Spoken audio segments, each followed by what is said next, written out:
इसलिए मेरे को यहाँ बिठाया, निकाल इसका साले।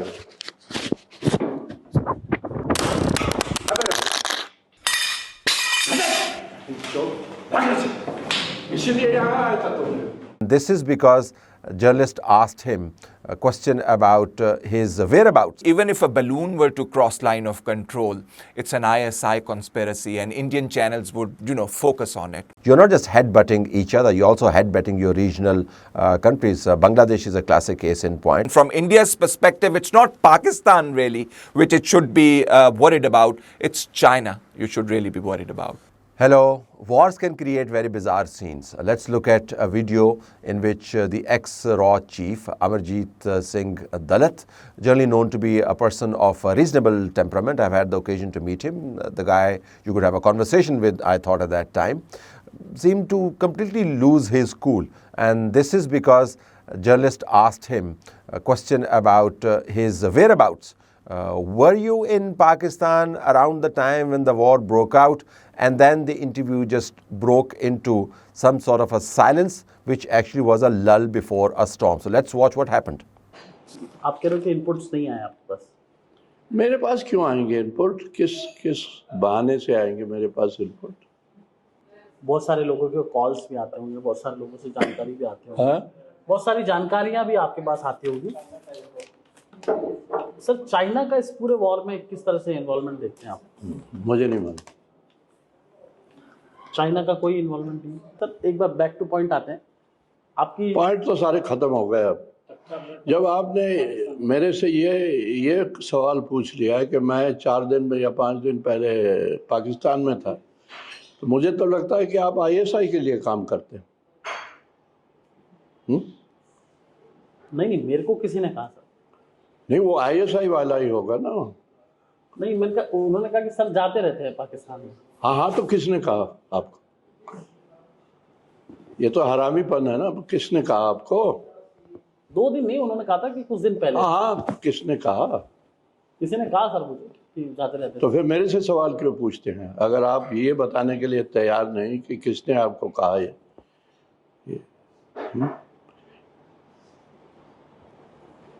तो हमारे बातचीत का क्या फायदा अगर झूठ की बात हो रही है? तो ये प्रोपेगेंडा हो रहा है, आप प्रोपेगेंडा में शामिल हैं। मैं प्रोपेगेंडा में शामिल। तो फिर ये बकवास क्या कहाँ से आ रहा है कि मैं 4 दिन पहले मैं पाकिस्तान में था?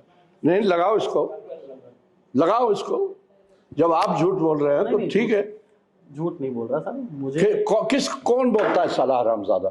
बता मुझे कि मैं 4 दिन पहले पाकिस्तान में था। इसलिए मेरे को यहाँ बिठाया, निकाल इसका साले।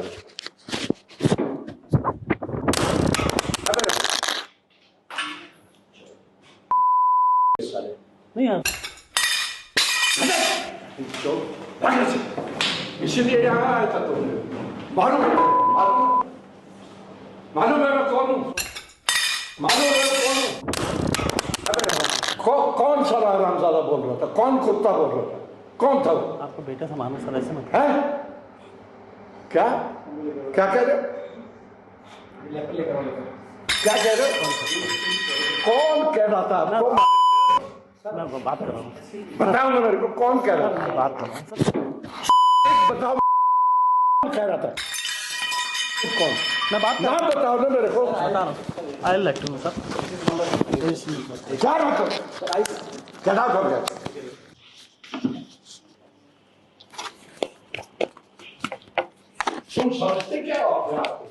Apologize for a rather long video, but it is entertaining as well as insightful.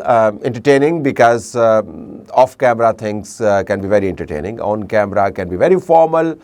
You could edit stuff, but this was raw, unedited, uncut as it were. Insightful because it tells you the new mood there is in India. The new mood is that anybody and everybody is now up for grabs as far as accusations are concerned. The moody, gaudy media, as it is called in subcontinental slang, is going to target anyone with the one slur of do you work for ISI? Do you have a Pakistani connection? So from TikTok makers to those who ran India's formidable intelligence outfit, everybody seems to be now in the corner. The Other insight that comes out of this video is that the counter of Mr. AS Dulat was the same. You work for the ISI, he counter-accused the journalist, who of course was very happy to have this kind of a drama and scene created and filmed on camera. The guy whose profile I had a look at has no journalistic credentials what to speak of, has no great stories that he's associated with, certainly is a local celebrity. So he got what he wanted out of this entire scene, and AS Dulat got to say his bit in anger. But altogether, the picture that emerges is of India that seems to be at war with itself.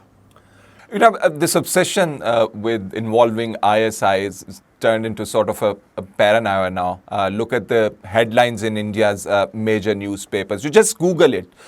Type in India, ISI, and you would see, a number of news listed with ISI. For example, I would like to read one of them. ISI maps India from inside High Commission with a question mark. Massive spy ops busted by Indian intel. And I can go on and on with these headlines. You see, even if a balloon were to cross line of control, it's an ISI conspiracy, and Indian channels would, focus on it. The arrest of Jyoti Malhotra and the professor, to name few examples, I'm trying to show you the sort of obsession Indian media has with ISI's involvement, role in India. But that seems to be a policy, a state policy, where ISI is maligned deliberately. You can talk about ISI's role, but you cannot deny that India is facing much bigger problems at home, and that I guess there's a focus should be on those problems.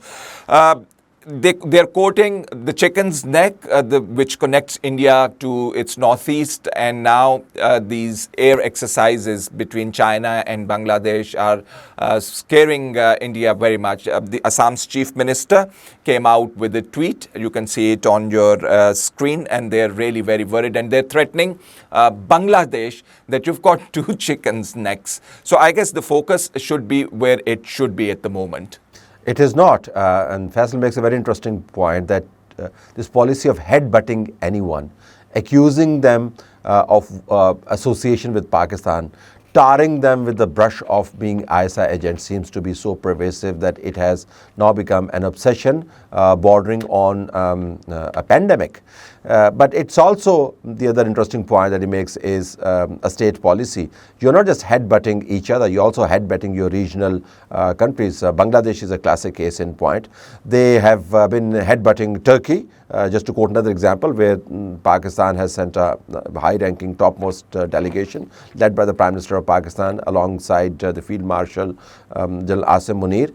They are also headbutting, believe it or not, Trump administration. Shashi Tharoor, who's leading the government bipartisan delegation to Washington, is theoretically on a mission to promote India's case against Pakistan, but he speaks the first instance against the Trump administration using his glib tongue. He's a great speaker. He's the kind of guy who would actually write articles as he speaks. But words sometimes can also be your jail. You become a prisoner of your own ability to speak well. So he starts off the visit by talking about his experience with 5 US presidents, and he says that he's had the honor of meeting them. Some of them had gravitas, others had great depth and heft, and they were really blessed with a lot of depth, except that these 5 or 6 traits are completely missing from the present gentleman. He doesn't name Trump, but it's very obvious what the reference is all about. So, Indian delegation goes to the US in order to plead a case against Pakistan. So instead of headbutting Pakistan, ends up headbutting Trump. So this headbutting anyone, accosting them with the accusations, tarring them with the dark brush of association with Pakistan, being a Pakistan agent, seems to have become fundamental to Indian mentality and policy. The case against Bangladesh is the same, that you overthrew our agent, and now you're free of our influence, and now you're likely to tilt towards Pakistan. That seems to be the problem with the chicken neck debate that they're entering with Bangladesh. So it seems that it's not just journalists looking for eyeballs. It's also politicians and statecraft wielders who are infected by this virus. You know, the tendency to blow everything out of proportion is amazing in India. It reinforces my impression that Modi is using it for political ends. He's already visiting cities, holding rallies, telling people that we have won the war. So that paints a very sorry picture, to be very honest. The recent being the US intelligence report, which has just come out. The Indian media outlets are quoting it and blowing it out of proportion, especially with reference to Pakistan's nuclear program. We know a couple of days back, they came out with reports that there is a nuclear leak, and then IAEA had to come out and state, no, it's not the case. So where are you taking people with this propaganda? You've really got to put a lid on it. The thing that you need to really look at is the China's role in South Asia. The report suggests that it is preparing for a bigger role in South Asia. And from India's perspective, it's not Pakistan really, which it should be worried about. It's China you should really be worried about. That kind of closes our English broadcast for today with the thought that sometimes the guns that you train towards your enemy actually fire back. And this backfiring has started in India at a massive scale. We will be now seeing a lot of thrashing being done of politicians who will question Modi as he gets into his election mode. We will see a lot of arrests of people who start to question the so-called war victory claims being made by Modi. And my fear is that we will end up seeing expansion of war and oppression in occupied Kashmir as well, because this anger, this bottled up anger has to come out from somewhere. And we were hoping that it comes out in the rational way, that is self-reflection. That is not happening. So from headbutting ex-Raw Chief to headbutting Trump, India is bent upon headbutting itself. Thank you.